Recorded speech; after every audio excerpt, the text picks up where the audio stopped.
All right. Let's talk through these first two really quickly. Okay, for 27 and 29. Okay, when you have this linear inequality with just the single inequality symbol, you need to isolate your variable. It's, again, all the same steps for solving an equation. In order to isolate this x on one side, you have to undo the operations. So the first thing we'll do is we will remove 3 from both sides to get the x term alone. When you subtract a 3, do you have to change this inequality symbol? No, only when you multiply or divide by negative. So we can simplify. And then to completely isolate the x, you have to multiply by the reciprocal. The reciprocal of 2/3 is 3/2. So if you multiply both sides by 3/2, you get x is greater than or equal to. 2 goes into 8 4 times. 4 times 3 is 12. And so your answer winds up being x is greater than or equal to 12. Hey, when you're looking at this is your inequality notation. If I want you to find the interval notation, if you look at the number line will often be the indicator of your interval notation. You have one critical point at 12. Is our arrow going to move to the left of 12 or to the right of 12? Where are the values greater than 12? To the left or to the right? To the right, or it's greater than. So our arrow is going to point to the right. And are we going to have a parentheses or bracket at the 12? A bracket, because it is included. Okay? It has the equal to part. So when you write your interval notation, what's your lower limit going to be? The number furthest to the left is 12. And that extends all the way to the right and ends at what number? Does it end? No, it extends to infinity. You can never include infinity, so there's always going to be a parentheses here.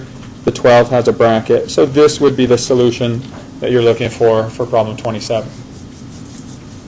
Okay, questions on that? Okay, let's look at 29 then. Okay, same process. We undo and isolate our variable, so subtract a 3 from both sides, leaving negative 1/2 x is less than 4. Once again, we have to undo the multiplication. So we're going to, again, because it's a fraction, we can multiply by the reciprocal, negative 2/1. Negative 2/1. So this time, the 1's cancel, the 2's cancel, and the negatives cancel. We did divide by a negative, so or multiply by a negative, so what do we have to do with the inequality symbol? We have to switch it, and now 4 times a negative 2 is a negative 8. So we have x is greater than negative 8. That's our inequality notation. So if we look at the graphical form, we have one critical point at negative 8. Is our set of points going to be to the set that's to the right of negative 8 or to the left of negative 8? Where are the values of x greater than? Greater than is to the right, always on a number line. And is negative 8 going to be included in the set? No. There's no equal sign. So we're going to have a parentheses opening in the direction of that arrow. And so our inequality notation, or our interval notation, has a lower limit of negative 8, an upper limit, once again, of infinity. You can never include infinity. Here, the negative 8 is not included either, so you'll use a parentheses on that. Okay?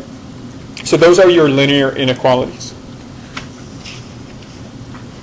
Okay. Will your calculator show these solutions? If we were using our calculator to verify this, once again, you can go to solve.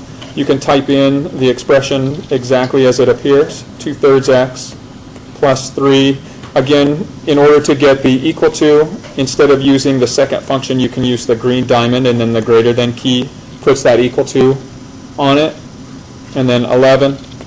And you want it to solve for your variable x. Hit enter, and it confirms what we got here. X is greater than or equal to 12, which is part of why I'm having you guys write everything in interval notation, because your calculators will do all the work. And I do want you to be able to translate what the calculator shows into this new form, or the interval notation form. All right, let's take a look at these compound inequalities. Becca? It's always the lower limit and the higher limit. it's always going to be whatever's furthest to the left on the number line, followed by what's furthest to the right. Okay, so here we have the two examples of the compound inequalities, an and an or. So the and one is going to be sandwiched. So when you solve for this, once again, you're going to undo all your operations, but you undo it from every part. So if we add 1 to all parts to isolate the variable term, we get a -3 and a 6. We continue to undo all the parts. The last step here is dividing. So we get -1/3 is less than or equal to x, which is less than or equal to 2/3 if we reduce our fractions. So here's our inequality. If we want to turn this into an interval notation, once again, we could look at the graphical form. We have a critical number at -1/3, a critical number at +2/3. It's the set of values that are between these. So we're going to shade in between. And the -1/3 is included. It has the equal. So we have a bracket. The 2/3 is not included, so it's not, there's no equality in that. And so we'll use a parentheses. So here is our graphical form, which translates directly into our lower limit of -1/3, upper limit of +2/3. +2/3 is not included, so it's a parentheses, -1/3, bracket. And so this would be your interval notation for question 29. And question 31, the last one here, is the compound inequality suggesting the or the split. Okay, so this right away should let you know that your graph is going to look something like this. It's going to split off into different directions. And so let's take a look. You'll solve each of these independently. So we can isolate the variables, subtract an 8 from both sides, divide by 3. So we get x is greater than 9 as one set. And then on the other set, subtract a 5 and divide by 2. We get x is less than or equal to 1. And so here's your other set of numbers. And so when you look to see what is the form that you would answer this in, you're going to look at the sketch of the graph. The graph, if we extend this, has a critical point at 9 and at 1. Everything to the right of 9, everything that's greater than 9 is a set. Is included in the set. Everything to the left of 1 is included in the set. 9 is not included, so it's a parentheses.